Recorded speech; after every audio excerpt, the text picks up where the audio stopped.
Hello guys, আসসালামু আলাইকুম। চলে আসলাম একটা নতুন ভিডিও নিয়ে। তো এই ভিডিওতে আমরা আজকে লাইট বক্স বানাবো। লাইট বক্সের ভিডিও আমি অনেক দিয়েছি, বাট পিক দিয়েছি কিন্তু ভিডিও দেওয়া হয়নি। তো আজকে আমি এটা কীভাবে বানালাম তার সব প্রসেস আপনাদেরকে দেখাবো।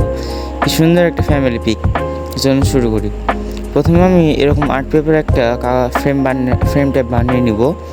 এখানে আপনাকে আমি মাপ দিয়ে দিচ্ছি এবং আমি যেগুলো ক্রস জায়গা আছে সেগুলো আমি কেটে দেবো, কিন্তু মধ্যখানটা রাখতে হবে, কারণ মধ্যখানটা দরকারি আছে, ওটা অন্য কাজে লাগাবো আমরা। দেখিয়ে দিচ্ছি। এখন আমি স্কেলের মাপ দিয়ে আপনাদেরকে দেখিয়ে দিচ্ছি কোনটা কত সেন্টিমিটার। এটাকে আমরা লিখছি 2 ইঞ্চি, যেটা এদিককার প্রস্থটা, এবং ওই সাইডের প্রস্থটা লিখছি আমরা 2 ইঞ্চি, এবং যেটা ক্রস জায়গাটা আছে তার পাশে লিখছি 1 সেন্টিমিটার, এবং এদিককার যতটুকু ফাঁকা জায়গা আছে এটাতে লিখছি আমরা 2 সেন্টিমিটার টাইপ, এরকম 2 সেন্টিমিটার লিখছি। এখন আমরা তা কেটে নিব। তো গাইস দেখতে পাচ্ছেন আমার এখানে কাটা হয়ে গেছে। আমি যে 4 কোণা ছিল এই ফ্রেমের, সেই 4 কোণা আমি কেটে ফেলে দিয়েছি, এবং যে মধ্যখানটা ছিল সেটা আমার দরকারের জন্য রেখেছি। দরকারি কাজে পড়বে, তাই আপনাদেরকে রেখেছি। এখন আমি যেগুলো দাগ দেওয়া আছে সেই অনুযায়ী ভাঁজ করে নেব। যতক্ষণ ভাঁজ করছি ততক্ষণ আপনারা আমাকে কমেন্ট সেকশন আপনাদের DIY কাজের পিক দিন, যেন আমি সেগুলো দেখে নিজেও করতে পারি, এবং আপনাকে মেনশনও করে দেবো আমি। তো আমার এবার ভাঁজ করা হয়ে গেছে। তো আমি এর উপর কালো কালারের রঙ করব। লাইট কালার জানি কালার উপর বেশি ফুটে, তাই আপনারা চাইলে অন্য কালারও করতে পারেন। এখন আমি আমার একটা আধমরা ব্রাশকে নিয়ে কালার করে দেবো। আসলে আমি এটা অনেক দিন হয়ে গেছে এই ব্রাশের, তেমন একটা ভালো কন্ডিশনে নেই ব্রাশ। এটাকে এখন আমি সুপার ফাস্ট করে দেবো আপনাদের দেখার সুবিধার্থে, নাহলে সবাই বোরিং ফিল করবেন। কালো কালার করতে করতে দিন পার গেছে, এত কালো কালার। তখন কালো কালার করা হয়ে গেছে প্রায় ভালো মতনই। কালো কালার আগে করার কারণ হচ্ছে, যখন আপনি এর উপর কোনো আঠা দিয়ে কিছু বসাবেন, তারপর যদি কালার করেন তাহলে কালারটা একটু পানি টাইপ হওয়ার কারণে কাগজটা জড়সড় হয়ে যায়, তখন আঠাটা ঠিকভাবে বুঝতে পারে না। তাই আগেই আমি কালার করার পর আঠা দিয়ে বসাবো। তো এরকম আমি কার্টুন দিয়ে একটা পেজ কেটে রেখেছি আপনাদের দেখার জন্য। তো এরকম আমি এদিককার মতন 4 দিককারই 4টা কেটে নিব। তো আমার এখানে কাটা হয়ে গেছে 4 দিককার 4টা, এবং আপনাদেরকে দেখিয়ে দিচ্ছি আমি কীভাবে করে বসাবো এটা। প্রথম একদিকে আমি এভাবে করে বসিয়ে নেব আঠা দিয়ে।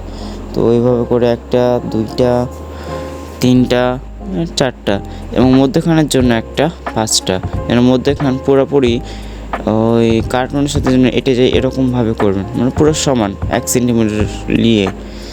আমি এটাকে সাইডে রাখি। এখন অনেক ইম্পর্ট্যান্ট একটা কাজ। এই কাজটা হচ্ছে, যদি কাজের ফিনিশিং ভালো দিতে চান তাহলে এটা আপনাকে অবশ্যই দেখতে হবে। এখানে আমরা লাইট লাগাবো। লাইট লাগার প্রসেসটা হচ্ছে, প্রথমে এরকম একটা ফ্ল্যাগ লাগবে, তার লাগবে। এখানে আমি 1.5 গজ তার ইউজ করছি, আপনারা চাইলে কম বেশি করতে পারেন।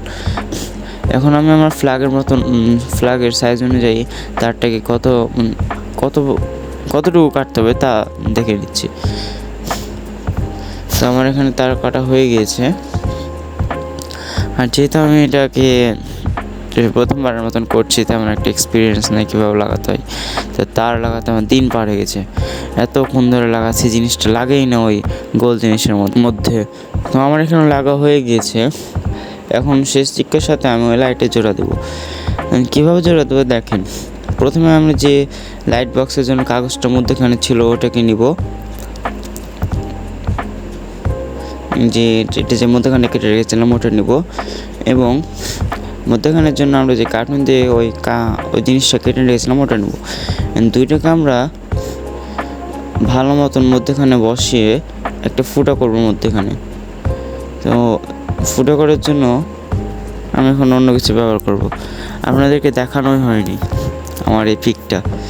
এটা আমার বড় ভাইয়ের একটা স্যারের পিক। তার স্যারের ট্রান্সফার হয়ে যাবে হয়তো, তাই আমাকে বলেছিল একটা বানিয়ে দিতে স্যারকে গিফট দেওয়ার জন্য। এভাবে করে আমি একটা কী জানি বলে ওটাতে কেটে নেব। আপনারা বলে দেবেন কমেন্টে এটাকে কী বলে। দিয়ে আমি এখানে আমার যে তার শেষ প্রান্ত ছিল শেষ প্রান্ত এটার ভিতরে ঢুকিয়ে নেব, দিয়ে আমরা লাইটের সাথে যুক্ত করব। তো আমি বেশ ভালো পরিমাণে ঢুকিয়ে নিয়েছি।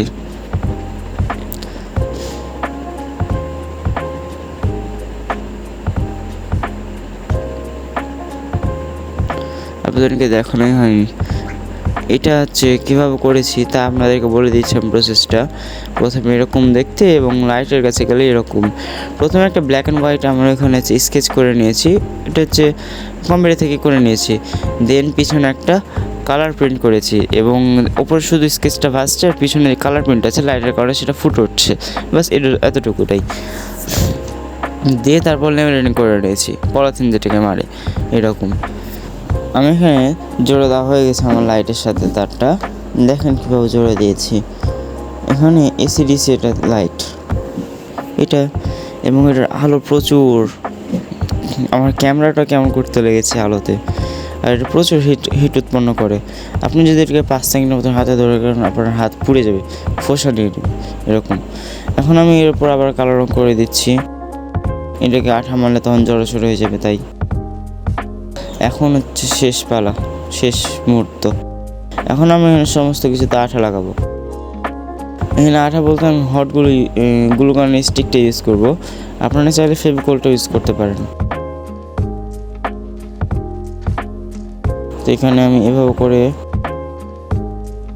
এটাকে কেমন করে বসাবো তা দেখছিলাম, তখন আঠা লাগা আমার শুরু করে দিয়েছি। এভাবে করে আমি চারদিকেই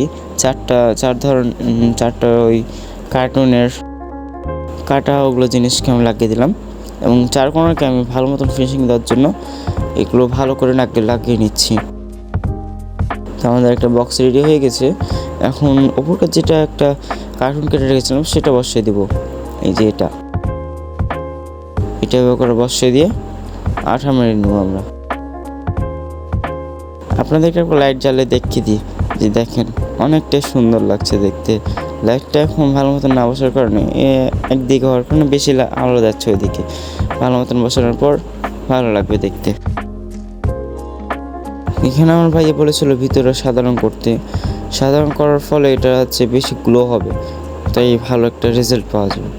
তাই এখানে আমি সাধারণ করে দেবো।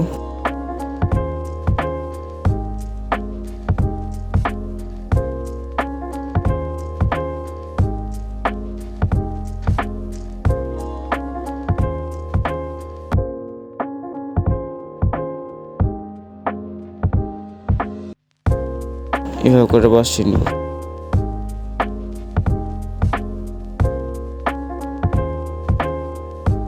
এবং আমি তারটাকে জোড়া দিয়ে দেবো ভালো করে গ্লুগানের সাথে। জোড়া দেওয়া হয়ে গেছে। এখন আমি যেগুলো আমরা 2 সেন্টিমিটারের মতন ফাঁকা রেখেছিলাম ওগুলোকে আমি এভাবে করে বসিয়ে নিব। তো আমার বসা হয়ে গেছে, লাস্ট ফাইনাল এটা হচ্ছে রেজাল্ট। অনেকটা ভালো লাগছে দেখতে, সুন্দর। 2024 চাঁপাইনবাবগঞ্জ আর একটা সুন্দর ফ্যামিলি পিক। এভাবে কত সুন্দর লাগছে দেখতে, মানে সেটাকে আমি নিজেই রেখে দিই। এরকম ফ্যামিলি পিক আর কত আমাকে অর্ডার দিচ্ছে। তো আমার এখন শেষ কাজ, আমি এটাকে প্যাকিং করে নেব। আমার কাছে যেহেতু কস্ট টেপ ছিল বলতে কি ছোটোটা ছিল, তেমন একটা ভালো আঠা না ওটা, তখন আমাকে মাস্কিং টেপ দিয়ে করতে হয়েছে। তো যাক, একটা টেপ দিয়ে করলে হলো না, তাটা দেখতে সুন্দর আছে। আমি এখানে আগে থেকে ভাঁজ করে রেখেছিলাম, নাহলে অনেক ঝামেলার একটা কাজ এটা। আর গিফট র্যাপার আমি র্যাপ করে নিই, আমার মনে হয়নি যে গিফট র্যাপার আমি করে দিব, এটা দিয়ে করে দিয়েছি। তো আমার এখানে প্যাকিং করা শেষ এবং কত সুন্দর লাগছে দেখতে, ওপরটাই এরকম লাগছে। এখানে আমি আমার হচ্ছে পেজের লোগো এবং thank you for your order এর স্টিকার মেরে দিয়ে দিব। আজকের মতো এখানে দেখা হচ্ছে পরের ভিডিওতে।